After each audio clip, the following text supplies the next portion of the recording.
Vitajte v čaroslovníku.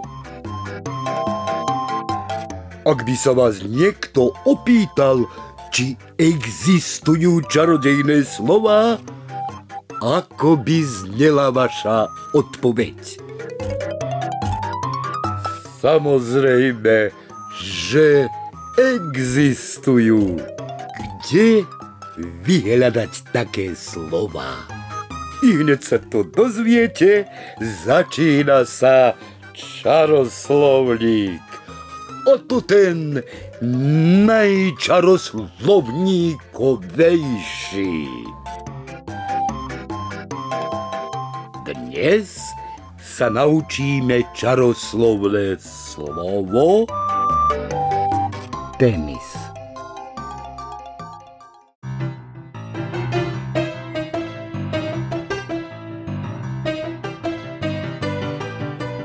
Mišo a Paľo majú plán, ako rýchlo zbohatnúť. Je to vlastne veľmi jednoduché.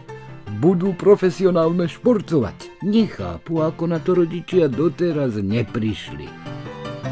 Zistili, že preteky Formuly 1 patria medzi najdrahšie športy na svete. No, keďže im breckové nestačí na kúpu pretekárskeho auta, rozhodli sa hrať ďalší najdrahší šport – tenis. Na to potrebujú iba 2 rakety a loptičku. Mišov detko to určite má. Veď tvrdí, že už v 14. storočí hrával tenis s francúzskym kráľom Ľudovítom X. Okamžite sa vystrojili a vybehli do záhrady. Je tam perfektný tenisový kurt. Jediné, čo im trochu prekážalo, boli jablone, ale čo už, nevadí. Hneď začali trénovať.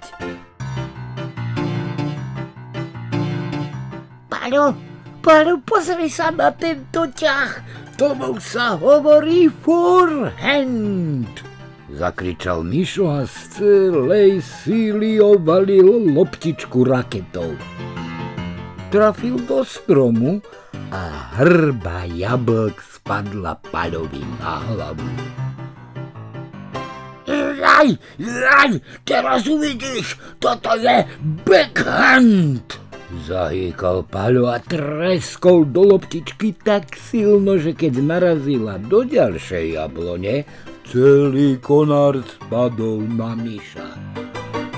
Čo ty vieš? Hľa, tento úder sa volá volej! Nevzdával sa Mišo. Choď preč, toto je smeč! Pokračoval Paľo. Ulákali a mlátili raketami, že už ani sami nevedeli, či udierajú do loptičky, alebo do jablk, ktoré lietali všade okolo nich. Lop! Trapšat! Šport sa začal meniť na boj. A keď konečne postúkali všetky jablká zo stromov, vyčerpaní a s modrinami sa zrútili dokopy zrelého ovocia na zemi. Mišo potom vzal jedno jablko do ruky, zahamkal, pozrel sa na Paľa a slávnostne vyhlásil. Vieš čo? Možno by sme mohli predávať tieto jablká na trhu. Tenisom sa teda predsa dajú zarobiť pekné peniaze. Teraz, keď ste sa naučili nové čarodejné slovo, vyzývam vás na čarodejnícky súboj. Vedeli by ste odpovedať na nasledujúce čaroslovné otázky.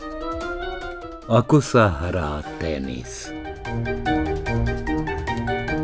Prečo sa tenisu hovorí biely šport? Akých tenistov poznáte? Odpovede zašlite na čarodejný e-mail čaroslovník@gmail.com.